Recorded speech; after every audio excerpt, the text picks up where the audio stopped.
قرآن کو رٹتا ہے، اور حفیظ وہ ہوتا ہے جو قرآن میں ہو وہ تزن اے مرد مسلمان، قرآن میں ہو وہ تزن اے مرد مسلمان، اللہ کرے تجھ کو عطا حدت کردار۔ جب کردار میں پختگی پیدا ہوتی ہے تو قرآن کا قاری، قرآن کا حافظ، قرآن کا حفیظ بن جاتا ہے۔ قرآن کی مثال، ایک عارف کہتا ہے کہ قرآن کی مثال ایسی ہے جیسے ایک خوبصورت، انتہائی وسیع اور خوبصورت دو چیزاں جو نامحرم سے پردہ کرتی ہے۔ قرآن کی مثال ایک ایسی ہے، کسی عارف نے کہا کیسی ہے کہ انتہائی خوبصورت اور حسین دو چیزاں خاتون جو نامحرم کو اپنا چہرہ نہیں دکھاتی۔ ہم قرآن بچپن سے پڑھ رہے ہیں، کیا اس کے معنی و مطالب ہمیں پتہ ہے؟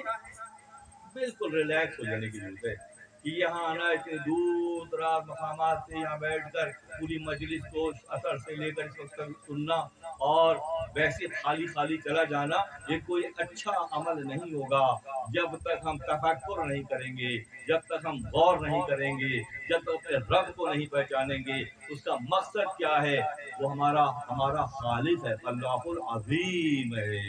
ہمیں تخلیق کرنے کا ایک مقصد ہے، اور مقصد یہ ہے جو مقصد اللہ نے سکھایا وہ ہم بھول گئے اور ہم نے اپنا مقصد بنا لیا۔ اللہ یہ چاہتا ہے، اللہ نے انسان اور جنوں کو عبادت کے لیے پیدا کیا، ہم عبادت چھوڑ کر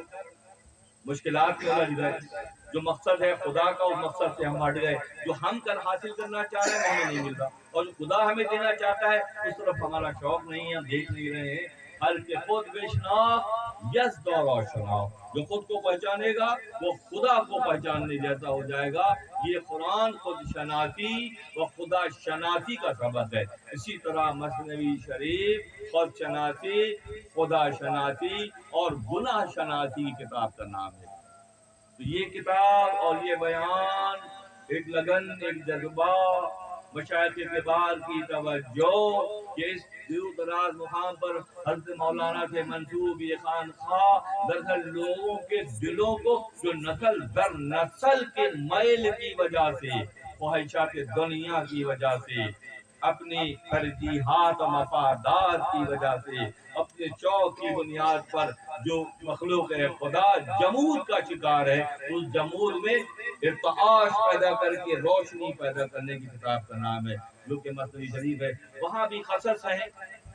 قرآن میں بھی، اور جب سے بہترین جو قصہ ہے قرآن کا، قرآن فرماتا ہے کہ بہترین قصہ جو ہے حضرت یوسف کا قصہ ہے۔ احسن القصص فرمایا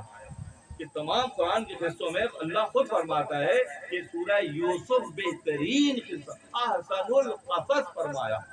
حافظ صاحبان بیٹھے ہوئے ہیں، مضمون سے اتفاق کریں گے، یہاں اسی طرح سے قرآن کے مضامین ہیں اور مثنوی شریف کے مضامین بھی اسی طرح سے ہیں۔ وہی پیٹرن ہے، وہی زاویہ نگاہ ہے کہ قصص کے انداز میں۔ ایک مرتبہ ایک مدرسے میں حضرت شمس تبریز تشریف فرما تھے،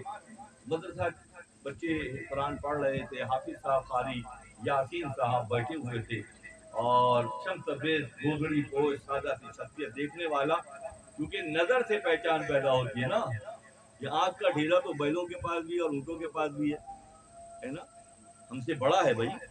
مگر کیا ان کے پاس نظر ہے؟ ان کے پاس بصارت ہے، بصیرت نہیں ہے۔ بصیرت اللہ نے اپنے نائب کو، خلیفہ کو، اور خلیفہ کی اولاد کو دی ہے۔ خدا کا فضل ہے کہ آنکھیں تو ہیں مگر دیکھ نہیں رہے، کان تو ہیں مگر سن نہیں رہے۔ یہ کون ہے؟ جو بہائم کا، جانوروں کا درجہ ہے، اور انسان تو اشرف المخلوقات میں اس کا شمار ہوتا ہے۔ بیٹھے ہوئے تھے حضرت شمس تبریز رحمۃ اللہ علیہ نے قاری یاسین صاحب کو کہا کہ آئیے میں آپ کو قصہ سناتا ہوں۔ تو انہوں نے کہا کہ قاری تھے وہ، قرآن کا قاری ہونا اور قرآن کا حفیظ ہونا، حافظ ہونا اور حفیظ ہونا ایک بہت بڑا فرق ہے۔ فرمایا کہ میں آپ کو قصہ سناتا ہوں، تو انہوں نے چڑھ کے کہا کہ میں قصہ نہیں سنتا، اگر آپ قصہ نہیں سنتے تو آپ تو کافر ہو جائیں گے، کیونکہ پورا قرآن قصوں ہی سے مربوط ہے۔ جگہ جگہ قرآن میں اللہ نے قصے بیان کر کے توجہ دلائی، اور یہی انداز حضرت مولانا جلال الدین رومی رحمۃ اللہ علیہ کی مثنوی شریف میں بظاہر وہ بات، جیسے قرآن میں حضرت ابراہیم صلی اللہ علیہ وسلم کا واقعہ ہے، حضرت یونس علیہ السلام کا واقعہ، وَظَنُّونِ إِذْ ذَهَبَ مُغَاضِبًا فَظَنَّ أَن لَّن نَّقْدِرَ عَلَيْهِ، یونس علیہ السلام کا لقب ذنون، وَظَنُّونِ إِذْ ذَهَبَ مچھلی والا، یہ بھی قصہ ہے۔ تو معروم رحمۃ اللہ علیہ کی مسند شریف بھی خصائص پر ہے، یہ اساطیر الاولین پہلے زمانے کے قصے نہیں ہیں، یہ اس دور کی باتیں ہیں، 2022 میں اس کی امپلیمنٹیشن ہوتی ہے، یہ آج ہمارے اور آپ سے مولانا مخاطب ہیں، جس طرح خدا کا انداز ہے، جیسے وَظُنُّونِ إِذْ ذَهَبَ مُغَاضِبًا فَظَنَّ أَن لَّن نَّقْدِرَ عَلَيْهِ وَنَادَىٰ فِي الظُّلُمَاتِ أَن لَّا إِلَٰهَ إِلَّا أَنتَ سُبْحَانَكَ إِنِّي كُنتُ مِنَ الظَّالِمِينَ فَاسْتَجَبْنَا لَهُ وَنَجَّيْنَاهُ مِنَ الْغَمِّ وَكَذَٰلِكَ نُنْجِي الْمُؤْمِنِينَ۔ کہاں حضرت یونس کا واقعہ چل رہا ہے کہ مچھلی والا غضبناک ہو گیا، اس نے یہ سمجھا کہ ہم اس پر گرفت نہیں رکھتے، وہ گئے اور بہت مشہور واقعہ ہے، اور پھر ہم نے اسے غم سے نجات دی، ہم اسی طرح مومنوں کو غم سے نجات دیتے۔ واقعہ چل رہا ہے حضرت یونس کا، اور ایسا لگتا ہے ہمارے اور آپ سے خدا مخاطب ہو گیا اچانک، کذالک ننجی المؤمنین، ہم مومنوں کو اسی طرح نجات دیتے ہیں۔ تو قرآن پڑھتے وقت ہر وقت ہوشیار رہنا پڑتا ہے، ہر وقت ہوشیار رہنا پڑتا ہے، جو معنویت کو سمجھتے ہیں، جو معنی کو سمجھتے ہیں، ورنہ پڑھ رہے ہیں قلم شریف سے لے کے ناس تک پڑھ ہی رہے ہیں، تو قلم شریف سے لے کر فلق اور ناس تک پہنچ رہے ہیں، تو کیا اس میں سے جو ایسنس ہے، اس کی جو خوشبو ہے، اس کا جو میسج ہے، وہ سمجھ پا رہے ہیں؟ کھلے دل سے سوچیں بھائی، کوئی اس میں تعصب کا پہلو نہیں ہے، کھلے دل سے سوچیں کہ ہم جو نمازیں ادا کر رہے ہیں اور جو ہم قرآن کی تلاوت کرنے کا شرف حاصل کرتے ہیں، تو ایک حرف کی 10 نیکی، ایک حرف کی 10 نیکی، ہم یہاں تک رہ گئے، کیا اس کے معنی و مطالب اور اللہ کی مرضی ہمارے علم میں آتی ہے؟ معذرت سے میں کہوں گا نہیں آتی ہے، تو جہاں سے جاگے وہیں سے سویرا ہے، جہاں سے جاگے وہیں سے سویرا ہے۔ تو اس کے لیے کوشش کرنی ہے، اس کے لیے محنت کرنی ہے، اور اس کے لیے استقامت کے ساتھ سفر کرنا ہے، اور کسی بھی طرح کی نیگیٹیوٹی سے بچ کر۔ اب وقت آ گیا ہے کہ ہم لوگ، ہم اور آپ سبھی، جہاں تک یہ پیغام جا رہا ہے، سب کو اس بات کی فکر کرنی ہے کہ کیا واقعا ہم صحیح ٹریک پر ہیں، ہم صحیح راستے پر ہیں، یا ہم نے اپنے خود ساختہ ہمارے نظریات ہم نے بنا لیے، اس پہ ہم سفر کر رہے ہیں اور بڑے مطمئن بھی ہیں۔ محشر میں گئے شیخ تو اعمال نہ دارد، محشر میں گئے شیخ تو اعمال نہ دارد، جس مال کے تاجر تھے وہی مال نہ دارد۔ جب وہاں پہنچیں گے تو بولے اکاؤنٹ میں تو کچھ بھی نہیں پہنچا، کیونکہ رٹ رہے تھے، اور رٹنے کا کوئی ڈاکومنٹیشن نہیں ہوتی ہے، پہنچانے کی ڈاکومنٹیشن ہوتی ہے۔ تو مثنوی شریف کے جو مضامین گزشتہ دنوں نئے سرے سے دفتر اول سے بیان کیا جا رہا ہے، جس میں ہمارے نائب جناب آصف کامران چلتی نے گزشتہ سے پیوستہ نشست کی ایک کے بیان کو انتہائی خلاصے کے ساتھ پیش کرنے کی سعادت حاصل کی۔ آج اسی مضمون کا پھر اگلا حصہ سامنے آتا ہے کہ ایک یہودی بادشاہ جو حضرت موسیٰ اور حضرت عیسیٰ علیہ السلام کو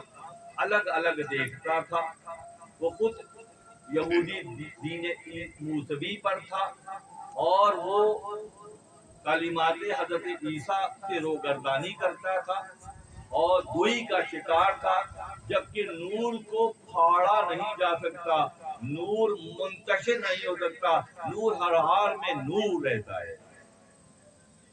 مگر ظاہرداری کی وجہ سے، سطحیت کی وجہ سے، بھینگے پن کی وجہ سے، اغراض کی اور اپنی ترجیحات کی وجہ سے لوگ اس میں دوئی پیدا کرتے ہیں، کہ اس کا نشست کا خلاصہ تھا، اور اس میں پھر بے شمار تمثیلات اور مثالوں سے واضح کیا گیا۔ آج ایک حکایت مولانا اسی ضمن پہ بیان کرتے ہیں،